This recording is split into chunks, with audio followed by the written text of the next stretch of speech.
En esta clase, Neoplasias 1, para el tercer año de medicina de la Universidad de Chile, nos vamos a referir a las características generales de esta enfermedad, analizando semejanzas y diferencias entre neoplasias benignas y malignas y viendo algunos aspectos relacionados con su tratamiento y prevención. Les habla Inés Pepper.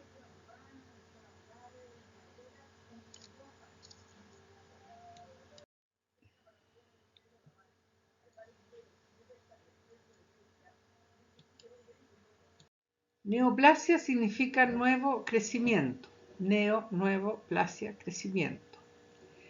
Ahora, dentro de las neoplasias hay neoplasias benignas y neoplasias malignas, como vamos a ver más adelante.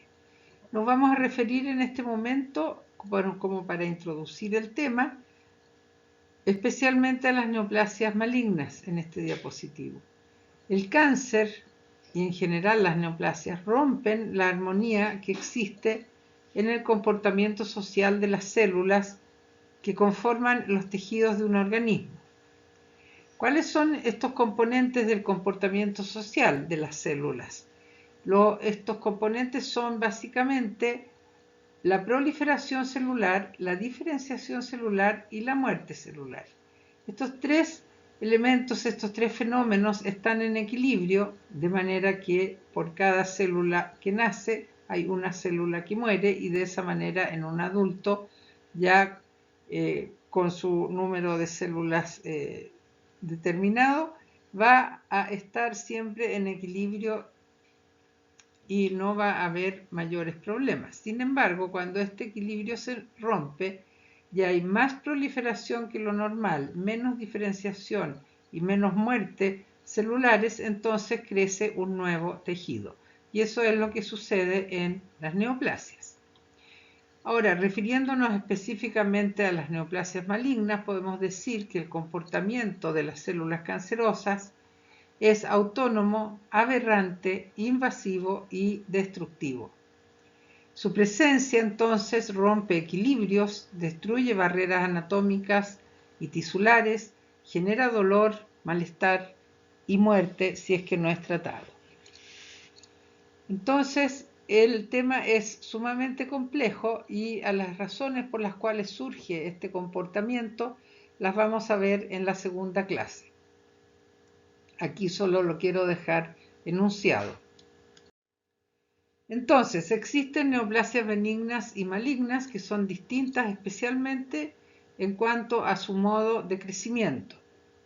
El médico inglés Willis, en 1952, describió a las neoplasias como una masa anormal de tejido cuyo crecimiento excede y no está coordinado con el de los tejidos normales y persiste de la misma manera en exceso tras cesar el estímulo que suscitó el cambio.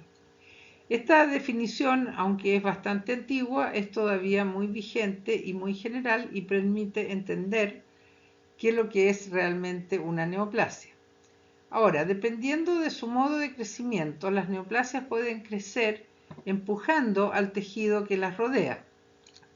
Y en ese caso hablamos de neoplasias benignas.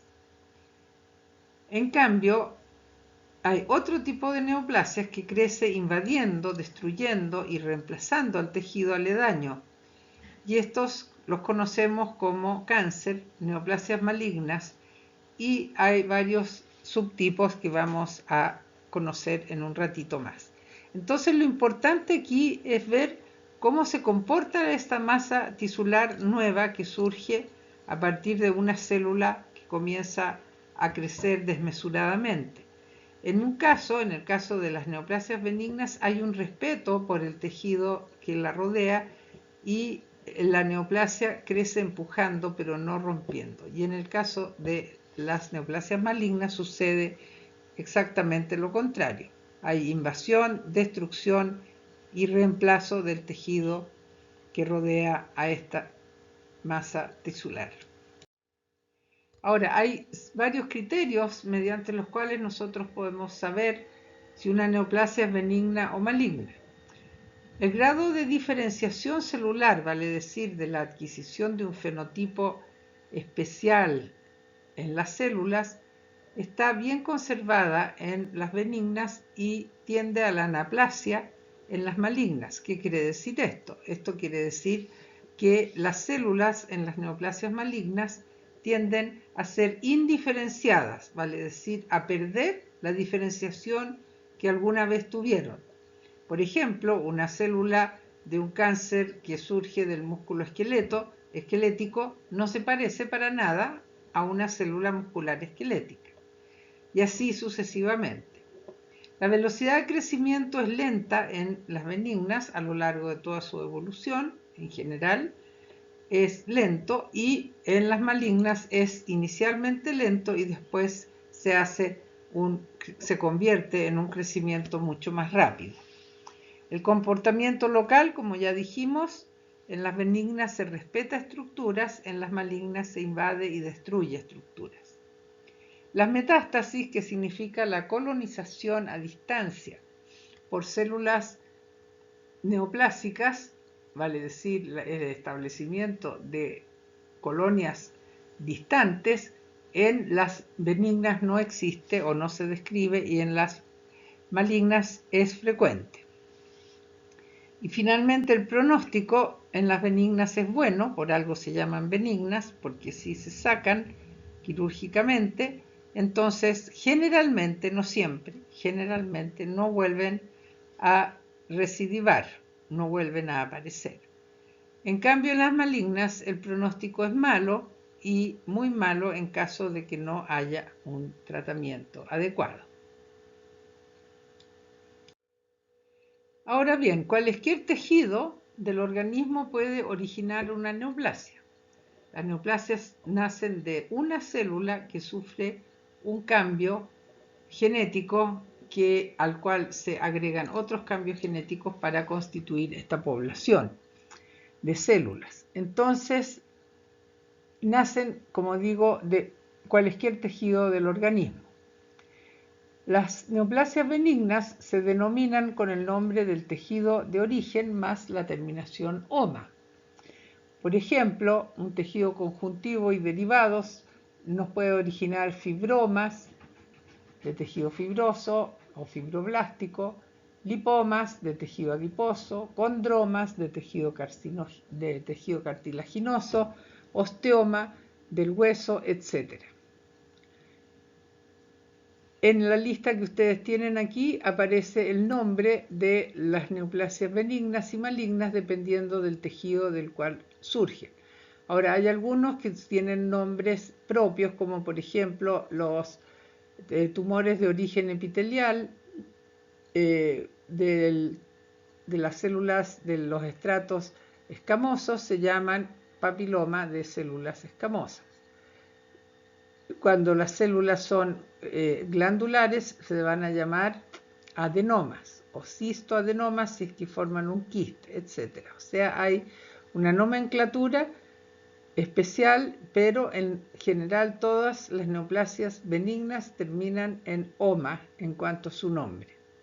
En cambio, las neoplasias malignas terminan con el nombre del tejido, o sea, se nombran con el nombre del tejido de origen más la terminación carcinoma cuando se originan de epitelios o sarcomas cuando se originan de células mesenquimáticas. Y aquí ven ustedes los nombres, por ejemplo, un lipoma es un benigno de tejido adiposo, un liposarcoma es un maligno de tejido adiposo, y así sucesivamente. Entonces ustedes pueden ver acá los nombres de los distintos tipos de neoplasias. Ahora bien, ¿cuáles son los aspectos principales que distinguen a neoplasias benignas y malignas en cuanto a su aspecto general, macroscópico, y su aspecto microscópico? Cuando nosotros miramos estos diapositivos podemos ver en la boca un fibroma, que es una neoplasia benigna, que está bien delimitada, que tiene una forma redondeada y no presenta ulceraciones, ni se ve que haya roto estructuras como los dientes o las encías. sino que protruye hacia el interior de la boca. En cambio, en la neoplasia maligna, que es un fibrosarcoma, o sea, es del mismo tejido de origen, vemos cómo esta neoplasia tiene diversas formas, tiene colores distintos, está constituida por tejidos distintos y ha roto los dientes de esta persona y está avanzando y reemplazando, invadiendo las encías. Si nosotros miramos acá abajo un leiomioma, que es una neoplasia benigna de músculo liso en el útero, vamos a ver también que tiene una forma redondeada. En este caso hay un pequeño foco hemorrágico, pero se ve que no ha invadido ni ha roto las paredes del útero.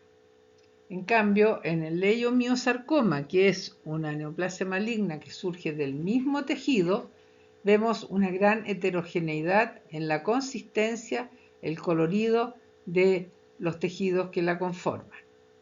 Son entonces totalmente diferentes desde un punto de vista macroscópico. Ahora, si miramos la microscopía, vemos que en el primer caso, en el fibroma, hay fibroblastos que se ven como fibroblastos y hay fibras colágenas. Lo único diferencia con un tejido conjuntivo común y corriente, un tejido fibroso común y corriente, es que tal vez las células estén más apretadas, más condensadas. En el leiomioma se observa que el tumor está formado por células homotípicas, vale decir, células que son iguales a las fibras musculares lisas que forman parte de las paredes uterinas. En cambio, en las neoplasias malignas de estos mismos orígenes vemos una diferencia total. Podemos mirar en el fibrosarcoma y por más que busquemos una similitud con un tejido fibroso normal, no la vamos a encontrar. Vamos a ver células totalmente heterotípicas y diferentes a los fibroblastos. Tampoco hay gran cantidad de fibras colágenas, quizás una que otra. Y en el leiomiosarcoma también podemos observar que nada nos indica que se trate de un tejido muscular liso. No hay ningún aspecto de estas células, que son totalmente heterotípicas, que nos pueda indicar el origen de esta neoplasia. De manera que si nosotros observamos esto en el microscopio sin saber de dónde viene, no podríamos adivinar, no podríamos saber que viene de una neoplasia uterina. Ahora, las características estructurales de las neoplasias benignas y malignas son las siguientes. O sea, las neoplasias en general, todas ellas cuentan con un estroma que está formado por tejido conjuntivo, con vasos sanguíneos, nervios, vasos linfáticos, que alimenta e irriga a las células neoplásicas. Y está formado también por células parenquimatosas neoplásicas, que corresponden entonces a las células neoplásicas propiamente dichas, vale decir, las que proliferan sin tomar en cuenta los requerimientos del organismo. Ahora bien, en general, muchas veces las neoplasias benignas crecen lentamente y por lo tanto el tejido conjuntivo alcanza a crecer con ellas, como se ve en esta lámina histopatológica, y alcanza a darle nutrición, oxígeno, etc. Muchas veces en las malignas el tejido parenquimatoso crece tan rápido, se multiplica tan rápido, que el estroma no alcanza a darle suficiente oxígeno y nutriente, y de esa manera las neoplasias malignas suelen tener zonas necróticas, especialmente en el centro de la masa tumoral. Ahora, podemos resumir entonces diciendo que las neoplasias benignas son homotípicas, que generalmente están bien diferenciadas y que se organizan de manera similar al tejido normal. En cambio, las malignas se encuentran células heterotípicas, pleomórficas, o sea, con muchas formas y con diversos grados de diferenciación. Como vemos en estas microfotografías del microscopio óptico, podemos ver que hay, en este caso, en carcinomas de células escamosas de la piel, podemos ver que hay algunas neoplasias que son bien diferenciadas, donde uno puede distinguir que efectivamente son células escamosas, incluso tienen estas estructuras de color rosado que se llaman perlas de cancroide, que son células que están cornificadas o que pertenecen a la piel, de manera que aquí no se ha perdido totalmente la diferenciación celular. En cambio, a medida que avanzamos en el tiempo, vamos a ver que estas se transforman en células medianamente diferenciadas que ya se parecen menos a las células de la piel, y finalmente en el último recuadro vemos una neoplasia indiferenciada o anaplásica, donde las células no tienen similitud o parecido con las células normales de la piel y podrían ser parecidas a una neoplasia que proviene de cualquier otro tejido. Entonces vamos a tener diversos grados de diferenciación de las neoplasias malignas, y estos grados de diferenciación se correlacionan con el pronóstico de la neoplasia. Es decir, mientras más diferenciada es la neoplasia, mejor es su pronóstico. En la ultraestructura de las células cancerosas vemos también una serie de cambios. Muy importantes son los cambios que tienen en el citoesqueleto, los que le permiten a las células ser muchísimo más móviles que las células normales. Tienen cambios en la expresión genética, tienen cambios en la expresión de moléculas de adhesión celular, lo que les permite también movilizarse, en la expresión de antígenos de membrana, que pueden ser detectados por el sistema inmunológico. También tienen diferencias en la distribución de la cromatina, en la fosforilación de las proteínas, en las cargas de superficie, en la secreción de citoquinas, concentración de nucleótidos cíclicos, en su movilidad y en otros aspectos de la vida celular. Entonces, podemos decir que las células cancerosas son heterotípicas en lo estructural de una manera bastante impresionante. Uno de los elementos que se suele observar con mucha frecuencia y que se ve en la fotografía que les pongo aquí, que de la microscopía electrónica de célula cancerosa, es que estas células van perdiendo los organelos propios de la diferenciación. Por ejemplo, si esta célula fuera una célula derivada del músculo esquelético, no tendría y no tiene actina ni miosina. O sea, pierden las proteínas que son propias de las células diferenciadas. Y si ustedes se fijan con cuidado, van a ver que esta célula tiene gran cantidad de mitocondrias y tiene un metabolismo muy activo necesario para el alto índice proliferativo que presenta.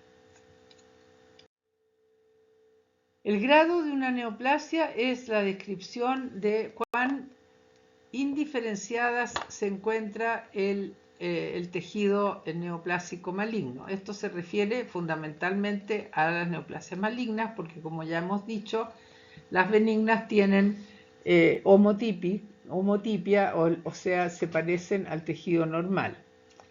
El grado de una neoplasia entonces es su descripción basada en la forma como se ven las células y el tejido en el microscopio óptico. El grado de un tumor se correlaciona con la rapidez con que probablemente crecerá y se extenderá. En estas microfotografías que ustedes pueden apreciar hay mucha heterotipia, hay células grandes, pequeñas, hay células que están con un núcleo enorme de grande, como las que están señaladas con las flechas, o hay mitosis que son atípicas. Hay mucha cantidad de mitosis, en la lámina inferior se ven 2, en la lámina superior 1, mitosis con tres usos polares, esta otra con 5 usos polares, o sea, son células totalmente aberrantes y monstruosas. Mientras más indiferenciado sea el tejido que estamos observando, peor va a ser el pronóstico que tenga para el paciente. Entonces aquí se ven en los grados de las neoplasias malignas, y el grado 1 se refiere a una neoplasia bien diferenciada, después el 2 a moderadamente diferenciada, la 3 escasamente diferenciada y la 4 ya es indiferenciado o anaplásico. Esta gradación se puede observar en el informe que el médico patólogo hace cuando recibe la biopsia para hacer el diagnóstico. Ahora, ¿qué consecuencias para el huésped tiene la presencia de una neoplasia maligna? Las consecuencias son bastante menos graves, como ya hemos dicho, en las neoplasias benignas que en las neoplasias malignas. ¿Qué problemas pueden provocar las neoplasias benignas? Que en realidad no debieran llamarse benignas porque a nadie le conviene tener una neoplasia en su organismo. Y en algunos casos, como el que se observa aquí en este cerebro, donde hay un adenoma hipofisiario, este adenoma evidentemente causó la muerte del paciente porque está presionando el tejido nervioso central y tiene un tamaño que excede de por lejos el tamaño normal de una hipófisis, que tiene el tamaño de una pequeña almendra. Acá vemos leiomiomas uterinos, vemos una neoplasia que afecta la laringe y por lo tanto va a producir problemas en el habla. Vemos también un pólipo intestinal en la zona de abajo y un pólipo nasal en la figura que está a la izquierda del pólipo intestinal. Entonces, en estos casos, las neoplasias benignas producen daño en el organismo porque pueden ejercer presión sobre tejidos y órganos, porque pueden tener actividad funcional y secretar hormonas, por ejemplo, un adenoma tiroideo, por ejemplo, puede producir hormona tiroidea y producir un hipertiroidismo. Pueden sufrir hemorragias y ulceraciones cuando están sujetas a roce, pueden obstruir conductos o pueden malignizarse en algunos casos. Estos pólipos intestinales, por ejemplo, tienen esa posibilidad y hay una enfermedad hereditaria en la cual se llama poliposis hereditaria, en la cual la presencia de estos pólipos puede denotar que se van a transformar en malignos. Ahora, ¿cómo producen daño las neoplasias malignas?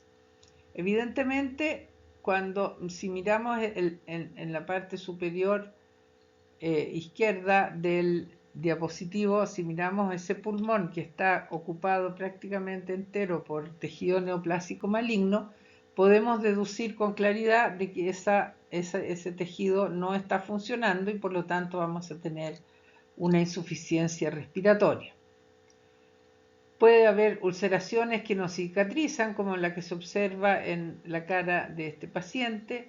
Puede haber disminución o obstrucción del lumen de conductos, como se ve en este cáncer de colon.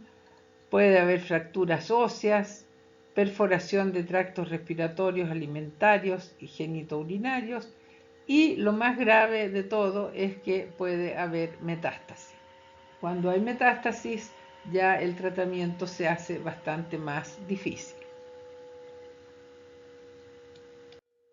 Entonces, la metástasis es el más grave mecanismo de daño que ejercen las neoplasias malignas en el huésped. Como ya dijimos, las neoplasias benignas por definición no dan metástasis. Entonces, en este dibujo podemos mirar que hay un tumor primario con estas células de color celeste con núcleo azul que está siendo irrigado y las células se desprenden de la neoplasia, entran al vaso sanguíneo, circulan y cuando circulan están rodeadas por plaquetas, lo cual las protege de la acción del sistema inmune. Una vez que llegan a un lugar donde quedan atrapadas, van a salir del vaso y van a formar un nicho premetastásico y posteriormente una micrometástasis. Esta micrometástasis puede permanecer mucho tiempo allí, pero generalmente comienzan a crecer en algún momento y van a colonizar el órgano al cual llegaron. Vemos, por ejemplo, en la imagen de arriba el hígado con una colonia de células cancerosas en cada lugar donde llegaron estas micrometástasis.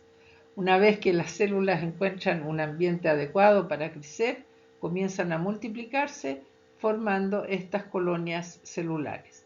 En la parte inferior vemos un corte de cerebro con una metástasis de un melanoma maligno, que es una de las neoplasias más metastásicas que se describe. Aparece como un pequeño lunar y rápidamente produce metástasis cerebrales, metástasis pulmonares, gástricas y en algunos otros lugares del organismo. Entonces, este es el mecanismo más perjudicial que puede haber desde parte de las neoplasias malignas a los huéspedes que la portan. Vamos a ver en la segunda clase algunos mecanismos que dan cuenta de este fenómeno.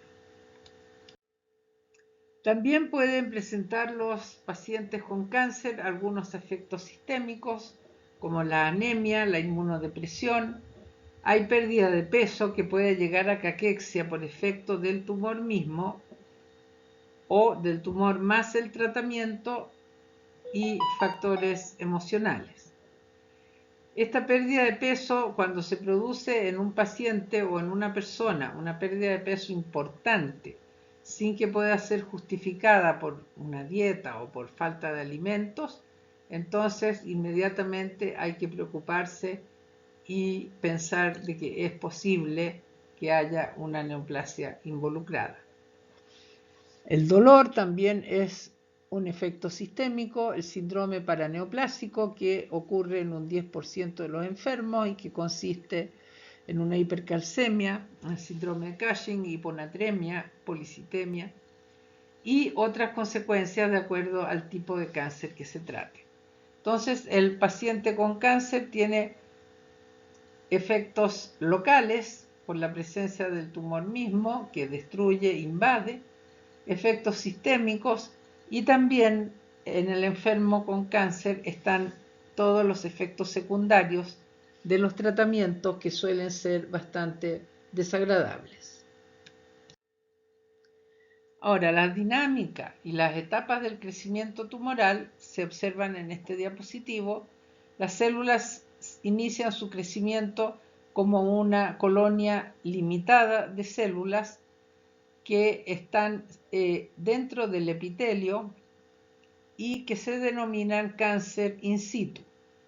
Aquí las llaman tumor benigno, pero ahí no hay mucho consenso, y cuando estas células comienzan a crecer en forma autónoma y comienzan a romper la membrana basal, ya se pueden considerar como células cancerosas.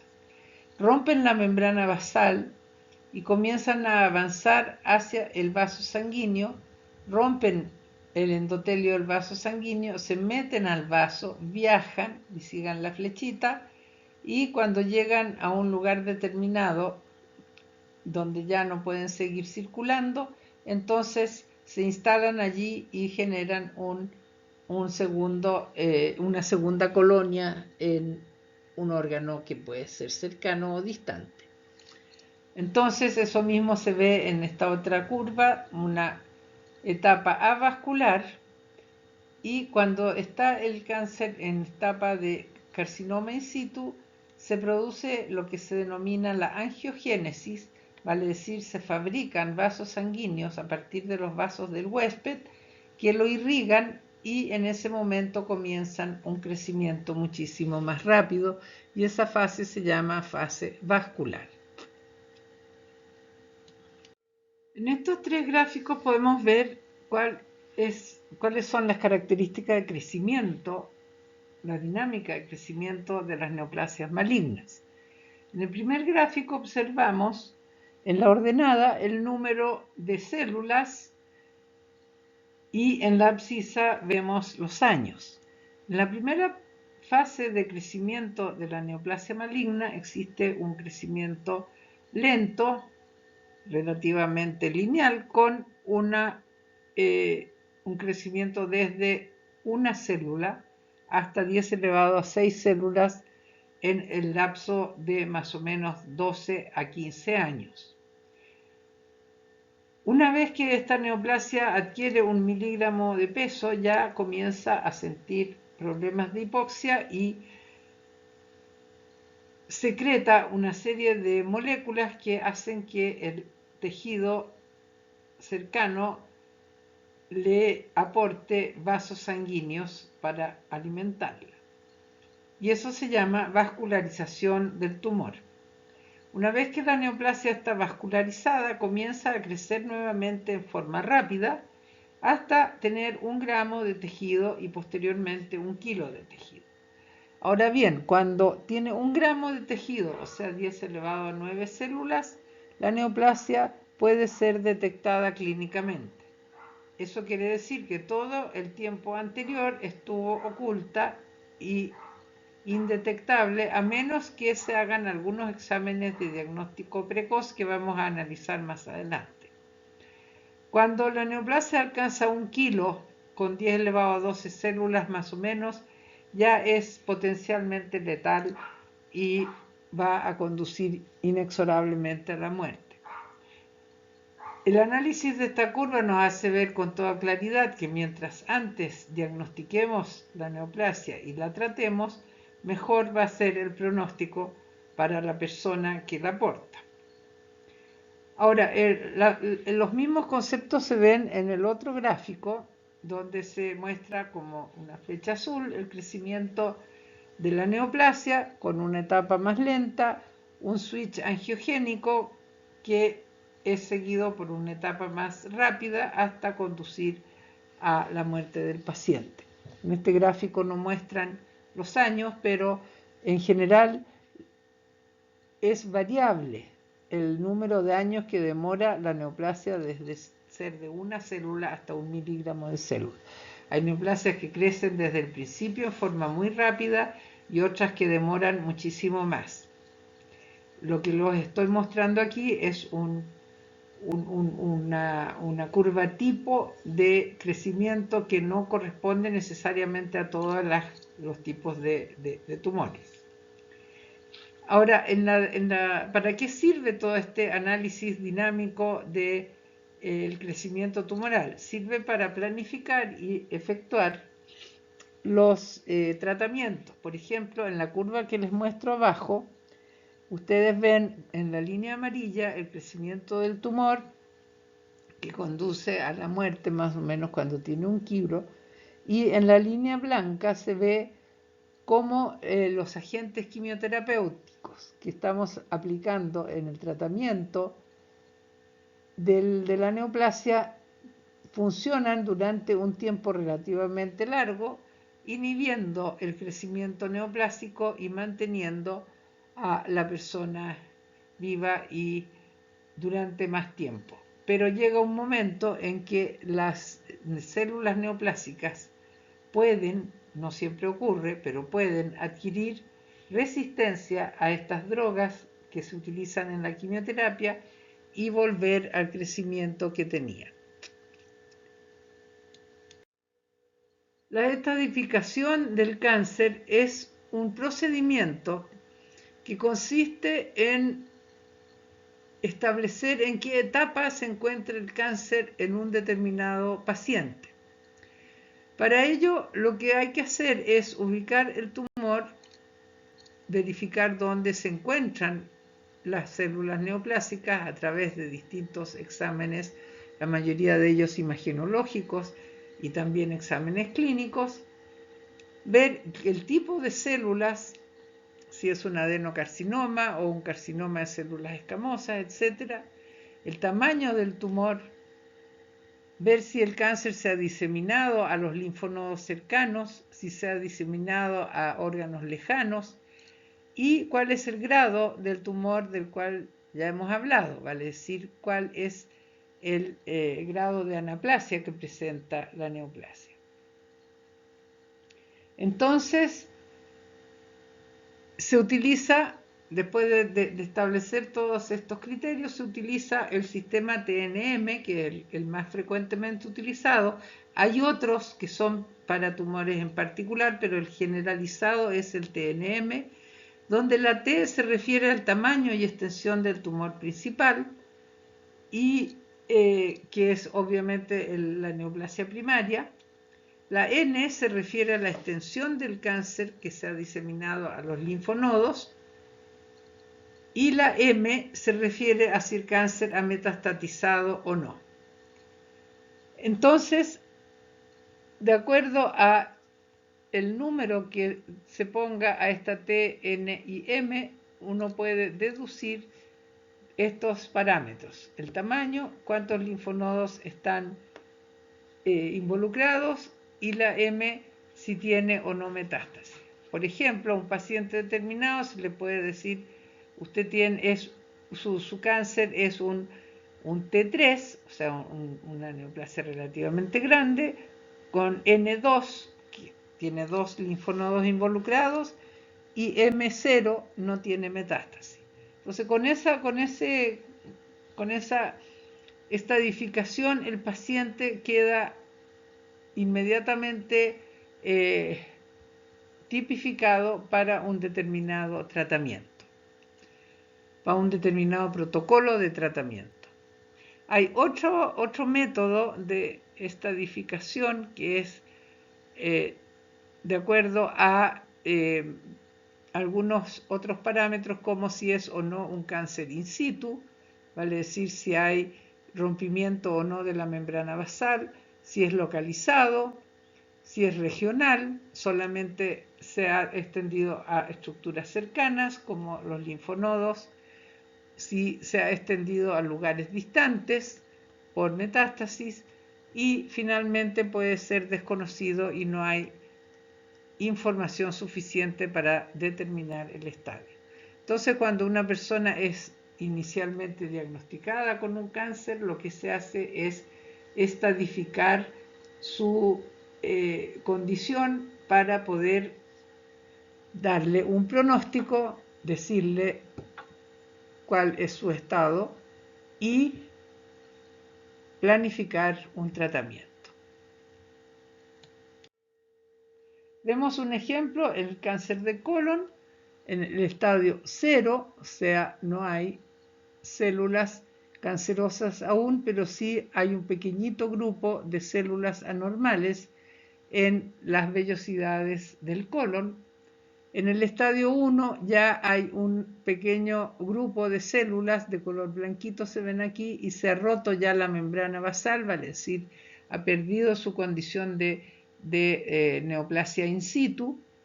Y en los estadios 2A, 2B y 2C, la neoplasia ya va creciendo, ha atravesado la submucosa y ha atravesado el tejido muscular del intestino, el músculo liso, y está llegando ya a los linfonodos y al peritoneo visceral. Y posteriormente, en el estadio 2C, ya comienza a diseminarse a órganos cercanos a través del peritoneo. En el estadio 3A, el cáncer ya ingresó a linfonodos. 1 a 3 en el estadio 3A y 4 a 6 en el estadio 0. Ahora bien, cuando ya en el estadio 3B vemos que el cáncer está en 1 a 3 linfonodos y se disemina al peritoneo visceral.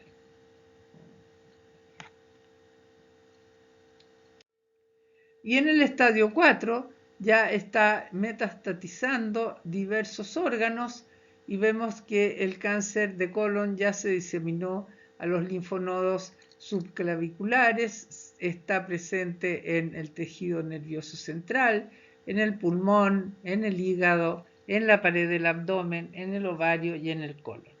En esta etapa el paciente ya tiene pocas probabilidades de ser tratado en forma eficiente.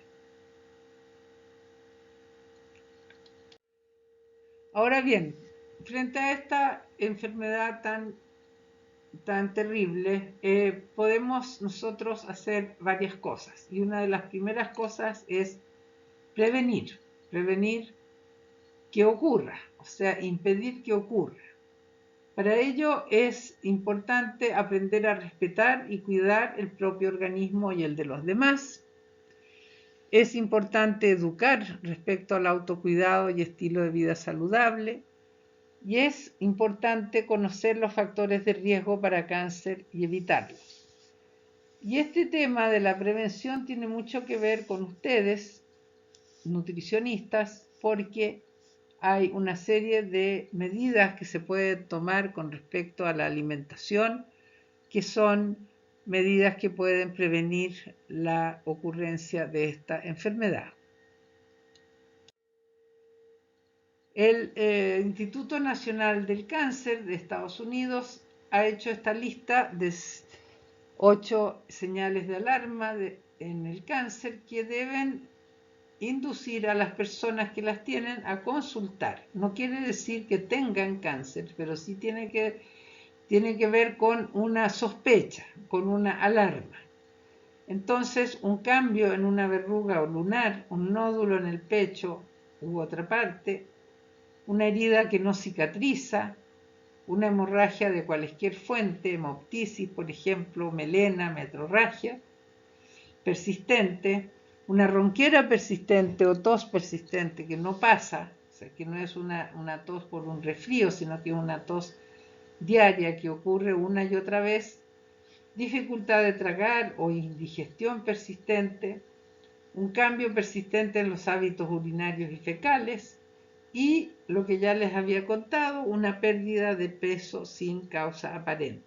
Todas estas son señales de alarma que deben inducir a la persona a consultar. Existen varios métodos para diagnosticar precozmente el cáncer, vale decir, descubrirlo antes de que dé señales clínicas, o sea, descubrirlo antes de que dé síntomas y signos. Entonces, en el diagnóstico precoz hay 3 grandes temas que analizar. Primero, hay que conocer las señales de alarma y consultar ante cualquier sospecha. Eso ya lo dijimos. Hay un examen que se llama Papanicolau para detectar el cáncer cérvico-uterino. Este examen consiste en tomar una pequeña muestra durante el examen ginecológico mediante una especie de palito, parece como un palito de helado. Se hace una pequeña raspadura en el cuello del útero, se sacan células, se ponen en un slide y se fijan, y esos son observados posteriormente por profesionales tecnólogos médicos que van a determinar si hay o no células cancerosas. Este método es muy eficiente para detectar el cáncer cervicouterino. Es extraordinariamente eficiente y toda persona, toda mujer sexualmente activa debería hacérselo por lo menos una vez al año. Y el otro método bastante eficiente para detectar precozmente células cancerosas o tumores, más bien dicho, es la endoscopía en poblaciones de alto riesgo. Vale decir, si las personas tienen el riesgo de padecer cáncer gástrico, cáncer de esófago, cáncer de colon, pueden someterse a endoscopías para ver y detectar precozmente a esta enfermedad. El diagnóstico se hace o se inicia en la atención primaria con una anamnesis dirigida, en el sentido de que el médico o la médica le preguntan a un paciente cuántos cigarrillos fuma, qué alimentos consume, etcétera, etcétera, y si se da cuenta de que es una persona de alto riesgo, le solicita los exámenes pertinentes. ¿Cuáles son los exámenes pertinentes? Los rayos X, la tomografía axial computada, la resonancia magnética, las ecografías y las endoscopías. Mediante todos estos métodos se pueden detectar las neoplasias a partir de más o menos, como dijimos, 1 gramo de peso.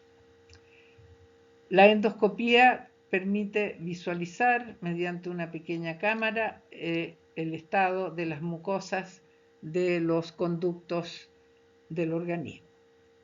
Ahora, en cuanto a moléculas que den cuenta de la presencia de cáncer, existen algunos marcadores tumorales en el suero que permiten sospechar la existencia de esta enfermedad. Por ejemplo, la alfa-fetoproteína es una señal de que podría existir un carcinoma hepatocelular o bien cánceres que afectan a las gónadas. La gonadotrofina coriónica puede significar la presencia de un coriocarcinoma o de tumores de células germinales o tumores pulmonares. El que se utiliza muchísimo es el antígeno específico prostático, que da cuenta de la presencia de un cáncer de próstata. Y así sucesivamente hay distintos marcadores, como el CA125, el CA19, el CA15-3, que dan cuenta de la presencia de cánceres de ovario, gastrointestinales y de mama respectivamente. Pero el diagnóstico final lo da el patólogo cuando observa una biopsia de la masa tumoral encontrada y da el diagnóstico de cáncer diferenciado, pobremente diferenciado o muy indiferenciado, y ello se va, como ya les conté, a correlacionar con el pronóstico que tiene el paciente. Existen tinciones corrientes para estas biopsias, pero también existen tinciones especiales donde se detectan moléculas propias de algunos tipos de neoplasia para establecer con mucho mayor claridad el diagnóstico. El tratamiento en las neoplasias malignas, veamos las benignas. En realidad, primero, en las neoplasias benignas, el tratamiento es generalmente la cirugía, y lo más frecuente es que las neoplasias no recidiven. Existen algunas que sí vuelven a aparecer, pero lo más esperable es que se solucione el problema. En el tratamiento del cáncer existen 4 tipos de tratamientos principales. Uno es la cirugía, que es el tratamiento que conviene más hacer si es que se puede extirpar totalmente la neoplasia sin afectar al individuo como un todo. Por ejemplo, si existen órganos vitales que no pueden ser extirpados, y en esos casos se extirpa parte de la neoplasia y después se hacen otros tratamientos. La quimioterapia consiste en la infusión de distintas drogas que van a impedir o van a detener el ciclo proliferativo de las células cancerosas, entre otros efectos. Esto significa que el tumor o el cáncer deja de crecer, pero también se producen una serie de efectos secundarios porque no son específicos para las células cancerosas, de manera que el paciente sufre de neutropenia, sufre de anemia y en general de úlceras, porque todas las células que están en activa proliferación se ven afectadas. Existe también la radioterapia, donde se aplican radiaciones de diverso tipo sobre las células neoplásicas malignas, y también, y en forma bastante exitosa aparentemente, se está implementando una serie de técnicas de inmunoterapia en las cuales se trata al paciente con anticuerpos o con células destinadas a eliminarlas mediante estos métodos que son métodos biológicos. Ahora, el paciente oncológico en general es atendido por un equipo de personas del equipo de profesionales de la salud, entre los cuales se encuentran el oncólogo clínico, el cirujano, radiólogo y quimioterapeuta, todos ellos médicos, las enfermeras, los tecnólogos médicos, especialmente los de imagenología y morfofisiopatología, que son los que preparan las biopsias, psicólogos y nutricionistas. Además, participan kinesiólogos, terapeutas ocupacionales, fonoaudiólogos en la rehabilitación del paciente. Y en el diagnóstico precoz, especialmente endoscopía y el Papa Nicolau, van a participar médicos, matrones y tecnólogas médicas. Entonces, mediante estos tratamientos, el equipo oncológico trata al paciente. Hoy en día, el tratamiento con la alta tecnología que existe es evidentemente mucho más eficiente que hace unos años atrás. También hay factores psicológicos que caracterizan al paciente oncológico y que todas las personas que tienen que ver con estos pacientes en los hospitales tienen que conocer y tratar de una manera especial a estos pacientes. Aquí les hago una lista de lo que los psicólogos han encontrado en estos pacientes como características. Y con esto terminamos esta clase y seguiremos con la fisiopatología de las neoplasias en las clases 2 y 3 que les quedo debiendo. Gracias por su atención.